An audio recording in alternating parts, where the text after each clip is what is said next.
साथ गए इसराइल और पाकिस्तान एक दूसरे के आमने सामने आकर खड़े हो गए। बलूचिस्तान के बॉर्डर पे मैंने सुना है कि इजरायली एयरफोर्स भी रही है। हमारे लिए बहुत बड़ा खतरा है और आपको ये ज़हनों में रहे कि इस खित्ते में नेतन्याहू ने सबसे पहला जो फोन किसी को बाहर किया है तो नरेंद्र मोदी। मतलब हमारी तो वाट लग गई। मोदी का इजराइल विजिट जो है ना, सिर्फ एक रूटीन डिप्लोमेटिक टूर नहीं है, ये एक स्ट्रेटेजिक सिग्नल है।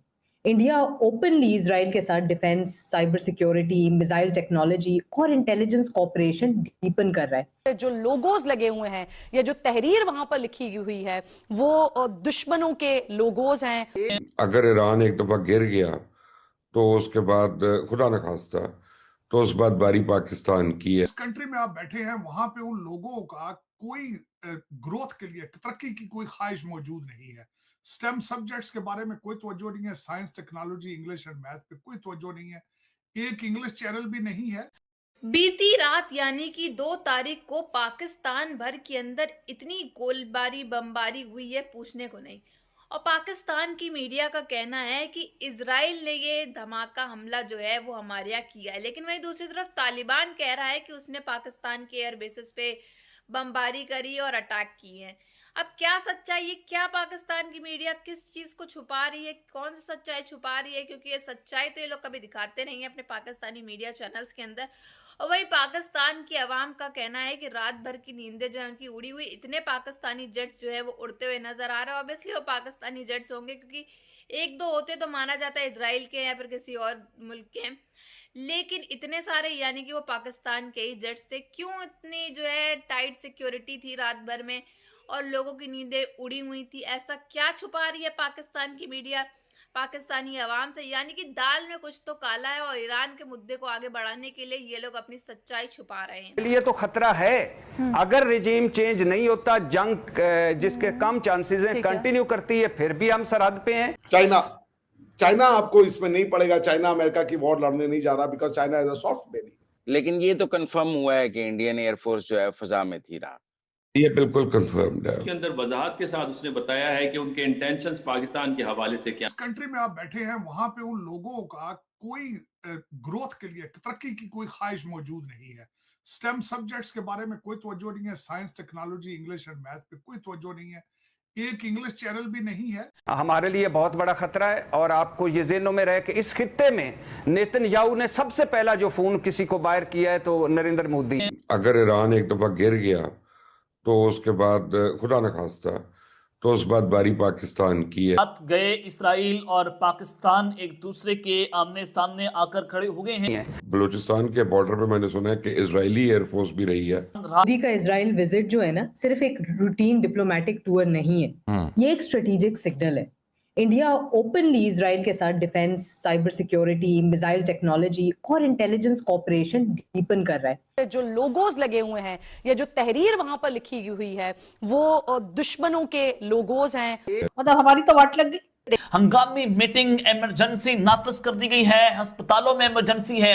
फील्ड मार्शल आसिम मुनीर उन्होंने जनाब इस वक्त कंट्रोल संभाल लिया है। हंगामी तौर पर कुछ मीटिंग्स हुई हैं। पाकिस्तानी फिजाइया जो है एक जानब ईरान की सरहद के करीब जो पेट्रोलिंग है इसको मजीद बढ़ा दिया गया है और मुसलसल पाकिस्तानी सरहद की निगरानी जो है वो पाक फिजाइया वहाँ पर करती हुई नजर आ रही है। लाहौर से भी मुख्तलिफ ऐसी रिपोर्ट जो है वो मंजर आम पर आई हैं जहाँ पर पाकिस्तानी जेट्स की आवाज़ें सुनी गई हैं। इसके साथ साथ इस्लामाबाद से भी मुख्तलिफ पाक जेट्स की आवाज़ें सुनी गई। मोदी का इजराइल विजिट जो है ना, सिर्फ एक रूटीन डिप्लोमेटिक टूर नहीं है, ये एक स्ट्रेटेजिक सिग्नल है।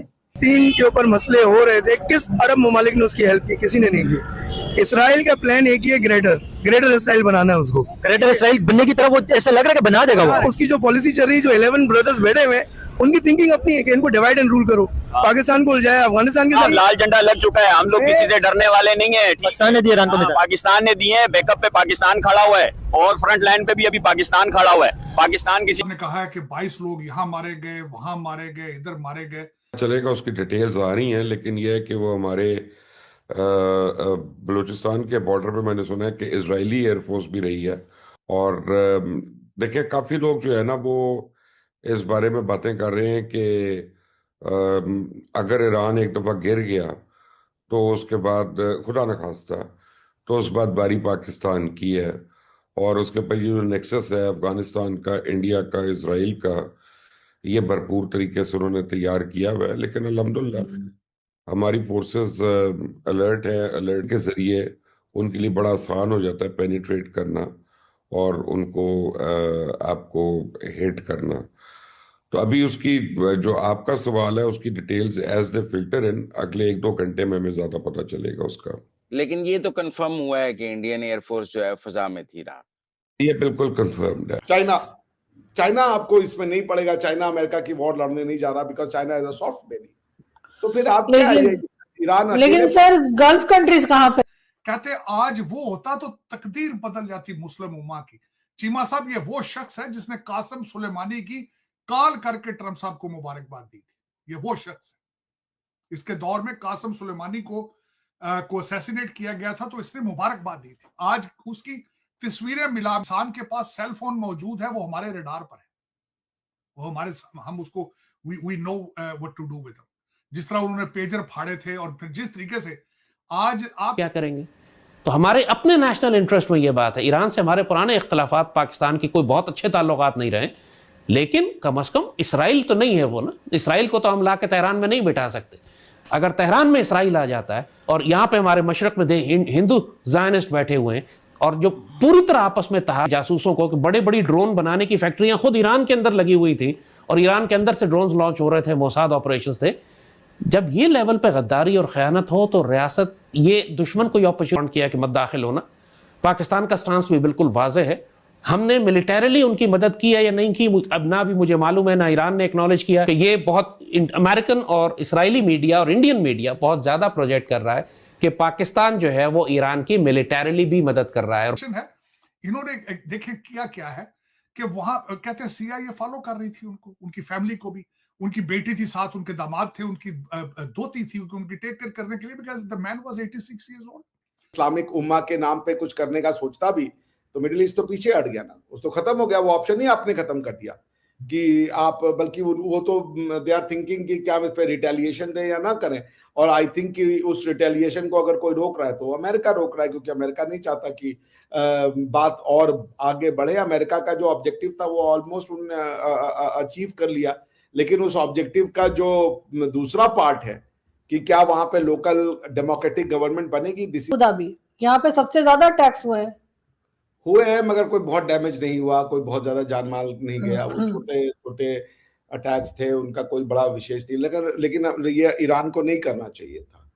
उसका रीजन ये है कि आपने अरबों के प्रति अपने मन में नफरत और बढ़ा ली। ठीक है ना, अरब्स नहीं पसंद करते शियाओं को, अरब्स नहीं पसंद करते ईरान को। ये कोई ढकी छुपी बात नहीं है। इराक और ईरान का वॉर क्यों आता है ये सब जानते हैं। आपने उसमें जैसा आपने देखा कि किस तरह से खबरें आ रही हैं कि कैसे रात भर जो है पाकिस्तान की आवाम काफी ज्यादा परेशान रही। पाकिस्तानी जेट्स मंडरा रहे थे, अंधेरा छाया हुआ था, ड्रोन्स गिर रहे, मिसाइलें गिर रही, हमला इतना जबरदस्त चल रहा है और पाकिस्तानी मीडिया चैनल्स में नाम लगाया जा रहा है इजराइल और भारत का। वहीं दूसरी तरफ तालिबान के बयान आ रहे हैं कि तालिबान ने पाकिस्तान की एयर बेसिस पे हमले की। आखिर क्या सच्चाई है, कितना झूठ है, कितनी अफवाहें हैं, ये तो अभी कुछ क्लियर नहीं हो पा रहा है, क्योंकि पाकिस्तान की मीडिया है, पाकिस्तान की न्यूज़ है। पाकिस्तान की न्यूज़ में आधी बातें तो हवा में उड़ते हुए चली जाती हैं और आधी तो खबर सच होती है तो उसको फेक बना दिया जाता है, वो भी पाकिस्तान के द्वारा ही। सच्चाई आप जानते हैं, क्योंकि सच्चाई तो ये लोग कभी बताते नहीं, और जो सच्चाई होती है उसमें भी कुछ ना कुछ जो है झोल करके ये लोग अपने मीडिया चैनल्स में वो बताते हैं खबर को। यानी कि दाल में कुछ तो काला है, जिस वजह से ये खबरें जो है वो छुपाई जा रही हैं पाकिस्तान के द्वारा। यानी कि हालात काफी खराब है और रात में हाई अलर्ट कर दिया जाता है, लोगों को घर से बाहर निकलने नहीं दिया जा रहा है। यानी कि अब सिक्योरिटी टाइट करने का वक्त आ चुका है पाकिस्तान के अंदर, क्योंकि सिचुएशन जो है वो इनके हाथ से बहुत पहले ही निकल चुकी थी और अब तो इनके काबू में बिल्कुल ही नहीं रही। अब इजराइल की आप कह ले प्रोपेगेंडा ये चला रहे हैं भारत का नाम जोड़ करके, ताकि भारत और इजराइल का नाम जो है वो दुनिया भर में उछाला जाए, इनके द्वारा उछल जाए, उनको बदनाम डिफेम करने की कोशिश कर रहे हैं। लेकिन ईरान की आड़ में ये जानबूझ के ये सब कर रहे हैं। मुद्दा आप जानते हैं, इन लोगों को काफ़ी ज़्यादा दुख है कि कैसे ये हुआ, ईरान के अंदर इतना हमला आए दिन अभी भी चल रहा है और ईरान भी बौखलाया हुआ है, तो ईरान का फुली सपोर्ट जो है पाकिस्तान करता हुआ दिख रहा है। लेकिन ये ना भूले कि इजराइल जो है वो इनको भी छोड़ने वाला नहीं है। नेक्स्ट नंबर पे पाकिस्तान ही होगा अगर इन लोग ने यही सब हरकतें करना नहीं छोड़ी तो। बाकी आप सबकी क्या राय है इसमें कमेंट बॉक्स में जरूर बताइएगा।